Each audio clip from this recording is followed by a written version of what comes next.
Inshuti bakunzi ba Blessed Family, twongeye kugaruka kandi tubahaye ikaze muri uyu mwanya tugiye kubana kiganiro kigufi cya kubera iki. Njye Emmanuel Wimana na Betty, karibu sana. Turana cyabashishikariza kugira ngo mugumye mudukurikire, mugumye mukundisha ibiganiro byacu n'abandi. Niba ikiganiro kigufashije gisangize mugenzi wawe, kurushaho guhugurana kandi turi umubare munini. Wumva ari akunze Blessed Family, ushaka kuba umunyamuryango, jya muri comment ijye utubwira uko ibiganiro byagenze, ucyo wishimiye, kandi ba nawe ushaka no kuduhugura ni karibu, dukunda guhugurana. yego. Reka rero dutangire dusenga kugira ngo gahunda zacu tuziragize Imana. Uwiteka Nyiringabo, urakoze kubw'uyu mwanya mwiza twongeye kuboneka kugira ngo tuganire n'ubwoko bwawe. Urakoze kubw'uyu muntu uje kugira ngo abane natwe, muhe kungukirwa kubw'iki kiganiro kandi akubonereho umugisha, natwe tukubonereho umugisha. Reka ibingibi turiho turakora duhugurana bizatugirira umumaro ukomeye, bizatume tuboneka muri cya gitondo cy'umuzuko. Urakoze ko urebye ibyo buri muntu wese ari kunyuramo, kandi kuri gutanga imbaraga kugira ngo tubashe gusohoka mu byaba bidukomereye. Urakoze ko buri muntu wese umukozeho kandi ukabugize icyo umuhindurira, mu izina rya Yesu Kristo tubisenze twizeye, amen. Amen. Urakoze kudushyira imbere y'Imana, yego, no kugira ngo dutangire dufite imbaraga cyane. Abakunzi bacu murabona ukuntu twiyambariye, sinzi niba na kamera ikumanuka ngo irebe no hasi, buriya tuvuye muri siporo. Yego, siporo rero turashaka kugira ngo uyu munsi tuganire kuri siporo n'umukristo. Ese koko ni ingenzi? Siporo ni ingenzi ku muntu w'umukristo koko? Ushobora kuvuga ngo urakora siporo kandi uri umuntu ukijijwe, uri umuntu usengera aha, uri umuntu usengera aha, uri umuntu usengera aha, ukakubitamo ipantaro cyangwa training n'umupira, ukagenda ukajya muri gym cyangwa ukajya mu kwirukanka mu muhanda. Ese ibi bintu hari aho bihuriye kweri n'ubuzima bwa gikristo? Iki kiganiro nicyo tugiye kuganiraho. Reka twungurane ibitekerezo, reka tuhanahane inama z'uburyo umukristo agomba kwitwara mu gihe nawe avuga yuko akeneye kuba yakora siporo. Ese ubundi siporo ni ingenzi ku mukristo cyangwa ntabwo ari ibyo? Mbere yuko nasubiza icyo kibazo, ndagira ngo ni byiza yuko twatekereje kuri iki kintu cyo kukiganiraho, kubera ko mu by'ukuri siporo turayikora kandi mu bintu dushyira mu murongo tugomba gukora nayo irimo. Mu by'ukuri hari impamvu, iyo mpamvu turayiganira, ndetse biba by'ingenzi kuko mu kiganiro cyacu cya kubera ikintu uburyo bwo gufashanya, guhugurana ku bintu tunyuramo mu buzima bwacu bwa buri munsi, byadufasha mu rwego rwo gutera imbere nk'abakristo. Ariko insanganyamatsiko y'ibyo tuvuga dushobora no gukoraho n'ibindi biganiro, kubera ko iyo urebye usanga ijambo ry'Imana hari ikintu ritubwira gikomeye. Tujye mu Bakorinto ba mbere, igice cya 3 umurongo wa 16 kugera ku wa 17. Haranditse ngo, ntimuzi yuko muri urusengero rw'Imana kandi ko umwuka w'Imana uri mwe? Umuntu utsemba urusengero rw'Imana, Imana izamutsembaho, kuko urusengero rw'Imana ari urwera kandi urwo rusengero ni mwe. Amen. Imana yacu itugirire neza cyane. Twasubiramo nyamara hari ahantu, ntimuzi yuko muri urusengero rw'Imana kandi ko umwuka w'Imana aba muri mwe? Yego. Umuntu utsemba urusengero rw'Imana imana izamutsemba kuko urusengero rw'imana ari urwera ngo kandi urwo rusengero ni mwe. uri kuhumva aho hantu? Yego. Tukiri aho dusimbuke tujye mu gice cya 6 cyaho ngaho, murongo wa 19 haranditse ngo mbese ntimuzi yuko imibiri yanyu ari insengero z'umwuka wera uri muri mwe, uwo mufite wavuye ku Mana, kandi ntimuri abanyu ngo mwigenge. Imana yacu tugirire neza. Amen. Iyo niyo teme nifuza ko tugiye gukorera muri ibi biganiro. Dushobora kubikoraho ibiganiro nka bingahe kugira ngo ntidufatanye ibintu bitafatana. Uyu munsi tuvuge kuri siporo, ariko ejo dushobora kuvuga ku byo kurya, ejo dushobora kuvuga ku byo kunywa, kubera yuko ibyo byose ni ibyinjira mu mubiri wacu, ndetse n'ibyo duhumeka. Hari n'ibyo binjizamo bateye mu rushinge, hari ibyo binjizamo bakuruye mu mwuka nk'itabi. Ibyo byose dushobora kugira ikintu cyo kubiganiraho kugira ngo turebe koko hari icyo bimariye umubiri wacu kubitekereza. Mbese uburyo byitwinjiramo n'ijambo ry'Imana ritubwira ngo turinde imibiri yacu kuko imibiri yacu ari insengero z'umwuka w'Imana. Uri kumva? Niyo nicyo kintu cya mbere. Mbere yuko tuvuga ngo siporo ni ingenzi, ni ukubanza kwibaza ni ingenzi kuki. Siporo ni ingenzi kugira ngo ifashe umubiri. Yego. Sibyo? Kandi tumaze kubona ko umubiri ari urusengero rw'Imana. None urusengero rw'Imana tuzabaho tutitaho kumenya uburyo rwubatse n'uburyo tugomba kurushyigikira, kurufata neza. Kuko iyo turebye urusengero rufizike dusanzwe tuza abantu bajyamo, ruriya abantu n'iziriya bavuga ngo bayisengero ngo bazikinze, ugasanga abantu byabaye ikibazo.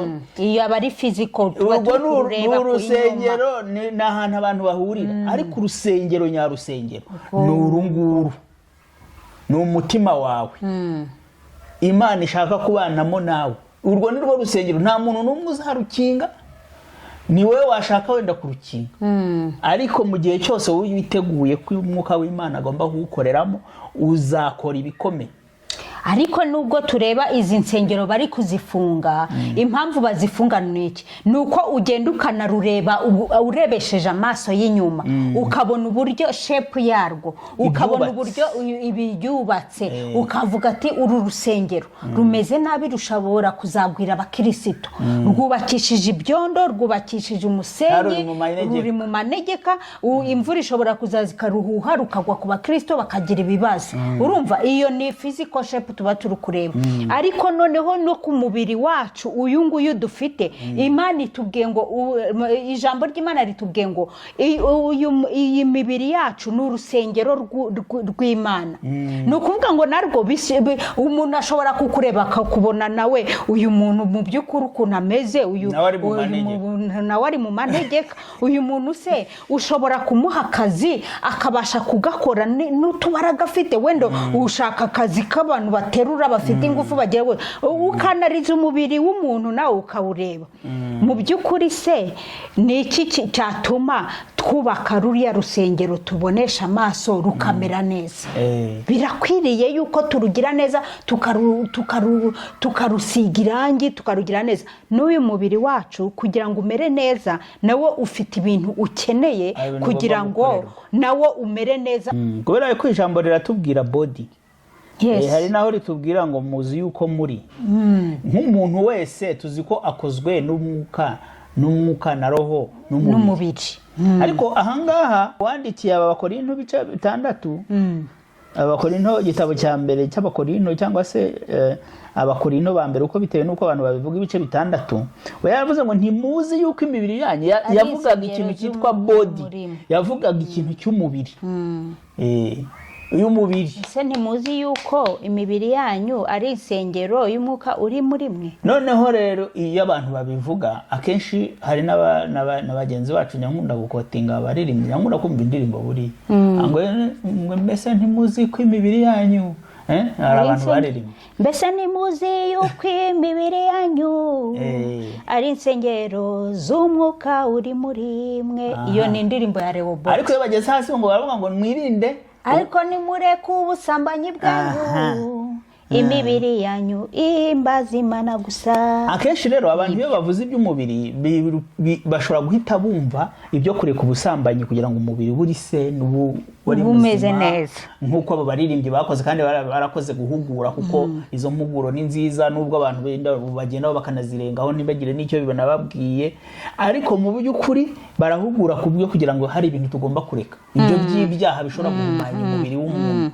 Ibi rero noneho abantu benshi barabyumvishe, turashaka kugaruka ku mukristo n'ibindi bintu bindi ashobora gukorera umubiri we kugira ngo umubiri we umererwe neza. Aho rero niho ugiye ngaruka kuri cya kibazo cyawe wabazaga ati siporo ni ingenzi ku mukristo. Yego, kuko umukristo muzima agomba kuba atuye mu mubiri muzima. Yego, uwo mubiri muzima rero nawo hari abantu bakeneye ko bagomba gukora siporo kugira ngo imibiri yabo nayo urwo rusengero rugume ruhagaze neza ntirwinjire mu manegeka, sibyo? Yewe bene data, reka mbabwire, muri iyi minsi ibintu birakomeye cyane. Uzi yuko hari inyigisho mperutse kumva kuri YouTube, umukozi w'Imana rwose bita ko ari umukozi w'Imana kandi w'umuhanuzi, arigisha aravuga ati abantu bajya ngo kwirirwa bari koga ngo bakajya kurarika inda ku mucanga, ngo bakajya kujya mu mapisine, ngo ari abakozi b'Imana, ari ibiki. Bene data, reka tujye duhugurana rwose. Ntekereza yuko ntabwo ari ibintu by'igiciro kugira ngo ugende kwa muganga kwivuza, muganga akubwira ati kugira ngo ukire umugongo, kugira ngo ukire ibyo bita za rubaga impande, ngo nujye muri pisine koga, nurangiza umuntu aza akubwira ati ujya kurarika inda ngo uri umukozi w'Imana ku mucanga, cyangwa se ngo ugiye muri pisine, ngo ibyo bintu sibyo, ahubwo ni ubuyobe. Urumva hari n'igihe umuntu waba ataramenya ataranakurura ibintu, wenda bakabyigisha bitewe n'aho yabaye n'uburyo arimo n'uburyo ahagazemo n'imyumvire afite. Kubera yuko nayo burya, reka tujye tuvugisha ukuri ko n'imyumvire nayo iri mu bintu bigoye kumva ijambo ry'Imana. Yego, kandi nabyo bikanatuyoba, kandi bikayobya n'abandi bantu. None se nyine mu byo tuza kubona ko siporo ari nziza, ifasha no kugabanya ibibazo by'indwara zimwe na zimwe. Yego, niba umuntu bamwandikiye ko agomba gukora siporo, niba ari umupasiteri, none se nagomba gukora, niba ari umugore agomba gukora siporo, kuko niba mu bigomba gufasha umugongo bamubwira ati ibintu uzafasha umugongo, ikintu kirimo n'ukoga. Yego, akaba afite ubushobozi bwo kuba atuye wenda hafi y'Ikivu, ashobora kujya koga cyangwa ikindi kiyaga, cyangwa se ashobora gutanga amafaranga arajya koga mu Kivu, cyangwa se ashobora kuba aturanye na hoteli ifite pisine akaba yajyayo, uko muganga yamubwira ati wenda ujye koga kabiri mu wamusanga rero akavuga ati baraguye, ukamucira urubanza kuri nuza, kandi ahubwo ari kurwana n'ikibazo cy'ubufitiye. Rero ni ngombwa ko abantu bigisha bagomba kwigisha, ariko banafite babanza no gushaka n'amakuru y'ingenzi, no kumenya impamvu yaba yajyanye uwo muntu mbere y'uko uca urubanza. Aho rero niho tugaruka tunahugurana tuvuga ngo siporo nk'uko wari ubikomejeho ni ingenzi rwose kugira ngo ducunge uyu mubiri wacu neza. Hari igihe hari ahantu twari dutuye tugishingirwa, tukajya mu Nyakabanda tukazamuka tujya hejuru kuri ntuza, turi kwiruka ku musozi, tuzamuka hariya kuri Mo Kigali. Noneho duhe nabo bati murahazi, muri gucugusa amafiriti, muri gucuguza amafiriti. Noneho rukora ko nyine umuntu ukunda kwisekera n'abantu babwira ni rwose mwabimenye, turimo turayacugusa rwose twayariye tugaseka ariko tugakomeza. Urumva abantu bafite imyumvire ishobora kuba atari myiza, kandi bimwe biri kubera ushobora kubyumva gutyo bakubwira ati mucuguse sha amafiriti mwahiriye murabyihorera, wowe ukavuga uti ha hantu nzongera mpanyure disi babantu bongere bakuburinge baguseke. Mu by'ukuri wowe uzi icyo ushaka, n'umubiri wawe uzi icyo ushaka.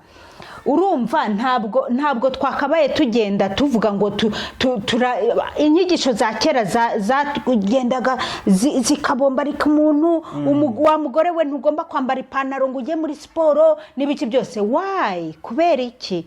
Ibyo hari imyenda ya siporo, kuko ntushobora gukora na siporo igitenge, ntiwakora na siporo ikanzu, ntabwo byoroshye. Rero hari ibintu tugomba tugenda twumva kugira ngo tubashe kujijurana kandi niba unambaye n'iyo myenda ugomba nayo, hari siporo, hari aho tujya ubona koko ko umuntu yagiye yambaye ashaka kugenda yambaye ubusa. Ibyo nabyo tuzaganira yenda ku bintu by'imyambarire kugira ngo ntitubivange. Bishobora kudufasha no muri iyo siporo n'ibindi, kuko uyu mubiri nyine tushaka kugaragaraho, uburyo ugaragara n'uburyo tuwufata, ibyo tuzabikomeza muri iyi seri y'ikiganiro twavuze ngo iyo umubiri wacu ubwo tugomba kuwufata.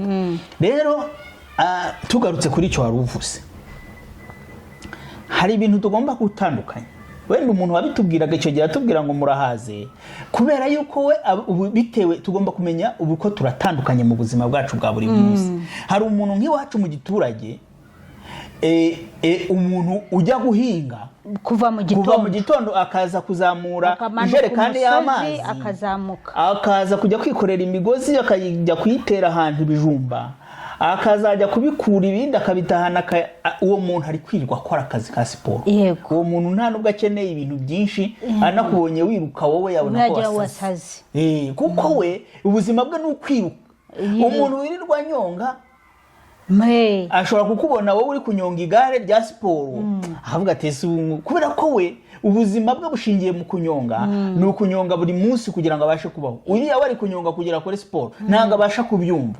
Aho rero ni kugira ngo tuhugure abantu ko ubuzima bwacu turiho ku buryo butandukanye, kugira ngo nunabona n'umuntu umenye ngo turiho ubu bantu ko turi ku isi turatandukanye, tubaho mu buzima butandukanye, kandi buri muntu amenye kwemera ubuzima bwe no kumenya n'igice abuhererezamo. Urugero impamvu tubikomeraho ni iki: twebwe niba dukora akazi twirirwa twicaye mu biro amasaha 8 kuva mu gitondo kugera nimugoroba. Oya, wavuye mu rugo utwaye imodoka, uragiye ugeze muri ofisi, wicaye amasaha 8 cyangwa 9 wayiteze niba utanayiteze, cyangwa wanayiteze, cyangwa wateze icyo wateze cyose bitewe naho wagiye. Uravuyeyo, uraje wicaye mu rugo, uraryamye, n'ubuzima bwa rutine buri munsi. None ugiye kumbwira ko ubwo buzima bwawe buzagenda gute? Niwe uzasanga umuntu yongeye ibiro agakuba ibiro inshuro zingahe. Mu by'ukuri ngewe nirebye nkurikije ibiro nari mfite n'ibyo mfite uyu munsi, ntabashije kwirwanaho ngo nkore siporo ndwanye uwo mubyibuho ukabije. Ni ukuri ushobora kuzasanga haziyemo n'ibindi birwara umuntu adashobora ushobora kubona byakuziye kandi biri turete byakerewe. Hari igihe wenda umuntu ushobora kuba ari kugira ibiro byinshi, ntabwo dufite umugambi wo kugira ngo tuje kumuburinga cyangwa iki, ariko ni byiza yuko tumenya ko hari n'uwari gutanga ubuhamya akavuga ati ngerageza no kutarya ibiro bikazamuka. Umubiri yacu iranatandukanye, ibyo byo tubimenye. Hari n'uwibuze byo kurya ariko n'ubundi akabyibuha bitewe n'uko wenda hormone zirimo zirakora cyangwa se n'ukundi kuntu umubiri uri kumera. Ariko mu bundi buryo bundi nabwo, niba uhora wicaye amasaha yose, ikizenga cy'amazi atagenda, abantu bose nyirango turi kuganira hano barazi ikizenga cy'amazi atagenda n'amazi agenda, batutandukanyiriza ibyo bintu. Ku kizenga cy'amazi imwe atagenda uzasanga cyararenzweho n'ibintu hejuru, ibintu amazi yarabyaye imyanda. Noneho mu mazi agenda usanga amazi asa neza. Bishaka kuvuga iki? N'umuntu ushyushya umubiri we, umubiri ugahumeka, akabira ibyuya, amaraso agatembera, ameze nka wa muntu umeze nk'amazi agenda. Ariko niba wicara amasaha 8, iminsi 7, umwaka ugagushiraho wicaye, umeze nka umubiri wawe ntubusha, uri kumva? Rero ushobora guterwa n'ibindi bintu byinshi bitandukanye by'indwara. Kubera iki? Kubera yuko umubiri wawe nawe uri kuwirengagiza. Kandi ijambo riratubwira ngo imibiri yanyu mwibuke yuko ari insengero z'Uwiteka. Niba ari insengero z'Uwiteka rero tugomba kuzifata neza. Aho rero niho tugaruka tuvuga ati wowe ushobora kuba mu buzima bwawe bwa munsi niyo siporo utanayikeneye cyane, ariko niba unanyonga n'igare ukeneye kujya ufata umwanya ukigorora, kugira ngo ugorore umugongo, ugerageze kugorora umugongo. Ko niba uhora umeze gutya unyonga, ukeneye no gusubiza inyuma gutya ngo ujye ugorora buri munsi, kugira ngo urwanye yuko ya muvomo imwe itazaguhindura. Ibyo nabyo abantu tugomba kubimenya.